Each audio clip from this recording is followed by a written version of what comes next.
프레임이 뚝뚝 끊어집니다. 플렉스 윈도우 부분 여기 있잖아요. 좀 심하게 얘기하면 화상을 입을 수도 있겠다 이런 생각이 좀 들 정도로 온도가 너무 뜨겁습니다. 볼륨을 이렇게 올려가지고 플레이를 하잖아요. 진동이 느껴질 정도로 상당히 많이 울립니다. 이렇게 잡은 상태에서 게임을 한다는 게 좀 많이 힘듭니다.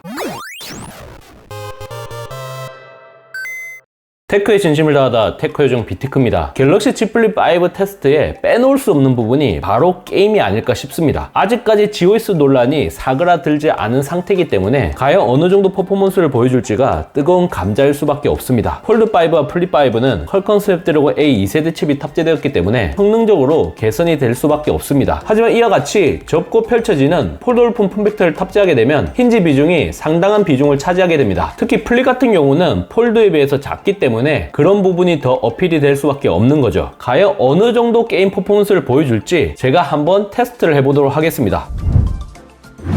벤치마크 툴의 대명사라고 할 수 있는 긱벤치 6를 구동해 보겠습니다. 아이폰 14 프로부터 먼저 점수가 나왔네요. 싱글코어 2554점, 멀티코어 6543점이 나왔습니다. A16 바이오닉 칩이 탑재되었는데 정말 어마무시한 점수입니다. 갤럭시 Z 플립 5는 아직까지 테스트가 끝나지 않았습니다. 싱글코어 1244점, 멀티코어 2416점이 나왔습니다. 점수로 따지면 더블 스코어가 나온 것이죠. 혹시 모르니까 한 번 더 테스트를 해볼게요. 이번에도 아이폰이 먼저 벤치마크 점수가 나왔습니다. 싱글코어 2549점, 멀티코어 6503점입니다. 하지만 갤럭시 Z 플립 5는 이제 50%를 겨우 넘기는 모습을 보여주고 있습니다. 아이폰 14 프로 같은 경우는 벤치마크 결과가 나오는데 한 3분 정도가 걸렸거든요. 갤럭시 Z 플립 5는 8분 37초가 걸렸습니다. 벤치마크를 한 번 더 구동을 하니까 오히려 점수가 크게 떨어졌습니다. 싱글코어 979점, 멀티코어 2292점. 점수가 유지되었던 아이폰 14 프로와는 상당히 대비되는 그런 모습을 보여줍니다. 벤치마크 테스트 1회차 때는 2배 정도의 차이가 났고 2회차 때는 3배 가까운 차이가 난 것을 확인할 수가 있습니다. 이번엔 3D 마크 앱으로 와일드 리프트 익스트림 스트레스 테스트를 해봤습니다. 먼저 여기 보이시는 게 갤럭시 Z 플립 5입니다. 최고 점수가 2988점, 최저 점수가 1251점이 나왔습니다. 안정성은 41.9%가 나온 것을 확인할 수 있습니다. 총 20번의 연속 테스트가 이루어졌는데 매해마다 점수가 크게 추락한 것을 확인할 수 있습니다. 1회차 때는 2988점, 2회차 때는 2054점, 3회차 때는 1542점, 3회차 때는 1254점. 그 이후에는 이 점수가 계속 유지가 됩니다. 4회차부터는 스로틀링이 걸렸다 이렇게 보시면 되겠습니다. 아이폰 14 프로 같은 경우 최고 점수는 3363점, 최저 점수는 1761점이 나왔습니다. 안정성은 52.4%가 나왔는데 전반적으로 갤럭시 Z 플립 5보다 높은 점수를 기록했습니다. 총 20번의 테스트가 이루어졌는데 1회차 때는 3363점, 2회차 때는 2556점, 3회차 때는 2510점, 4회차 때는 2507점, 5회차 때는 2416점, 6회차 때는 2265점이 나왔습니다. 갤럭시 Z 플립 5보다 아이폰 14 프로가 더 높은 퍼포먼스를 보여주는 것을 확인할 수 있습니다. 역시 갤럭시 Z 플립 5는 성능으로 구매하는 제품이 아니라는 것을 또 한 번 더 입증이 되었습니다. 벤치마크 스코어는 이 정도 확인을 하고요. 게임을 한번 직접 구동을 해볼게요. 최고 설정을 낼 수 있도록 옵션 설정을 하도록 하겠습니다. 게임 런처에 들어가서 더보기, 게임 부스터, 여기에서 이제 실험실 들어가면 게임 퍼포먼스 관리라고 있어요. 활성화를 해놓겠습니다. 다음으로 갤럭시 스토어에서 게임 플러그인을 다운로드 받아 게임 부스터 플러스와 게임 우선 모드를 설치했습니다. 게임 부스터 플러스에 들어가면 이렇게 게임 옵션을 설정을 할 수가 있습니다. 직접 설정해서 이 톱니바퀴 버튼을 눌러줍니다. 성능 옵션은 성능 우선, 그래픽 품질은 100%, 최대 FPS 최대, 그리고 마지막에 있는 프레임 부스터를 활성화해 놓겠습니다. 그리고 마지막으로 밝기는 최대 수치로 높였습니다.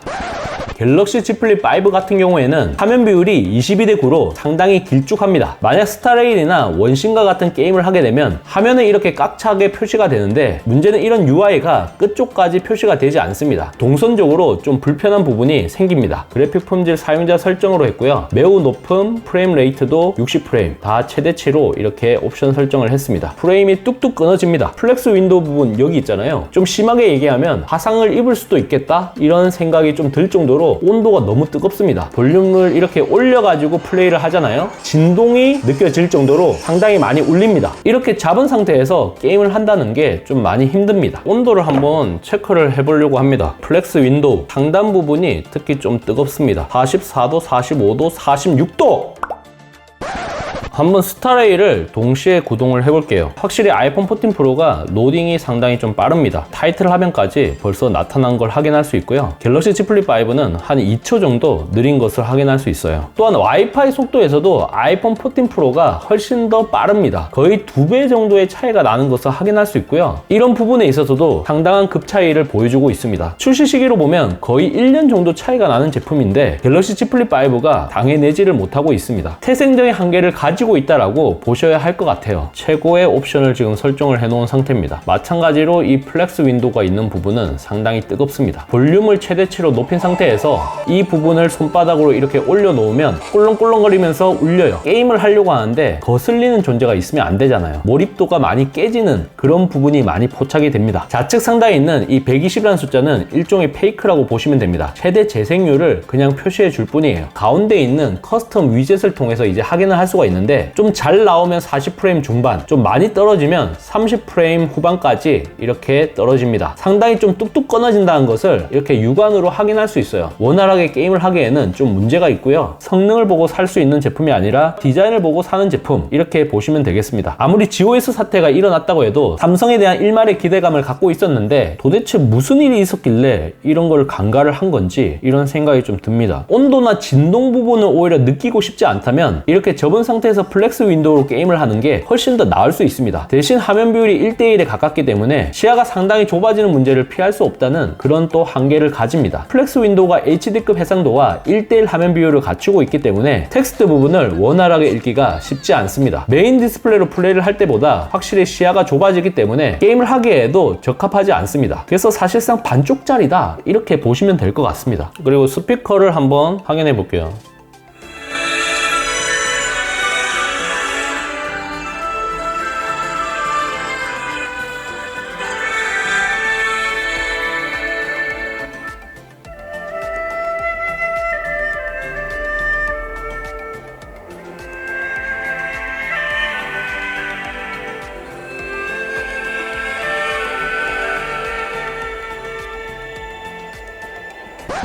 퀄컴 스냅드래곤 A 2세대 칩이 탑재되었지만 폼팩터적인 한계를 극복하기에는 역부족이었다 이런 느낌이 듭니다. 플렉스 윈도우가 커진 만큼 스로틀링도 더 심해지고 원래 없었던 진동 문제까지 추가되면서 더 문제가 더 커진 느낌이 듭니다. 활용성은 더 좋아졌지만 순수하게 게임 구동만 봤을 때는 발열은 더 심해지고 원래 없었던 진동 문제까지 추가되면서 게임하기에는 더 좋지 않아졌다는 느낌이 듭니다. 여기에 화면 비율마저 일반적이지 않은 22:9가 탑재되면서 바타의 폰 대비 오히려 이질적인 느낌만 더 가중시켰다 이런 느낌이 들어서 좀 많이 아쉽네요.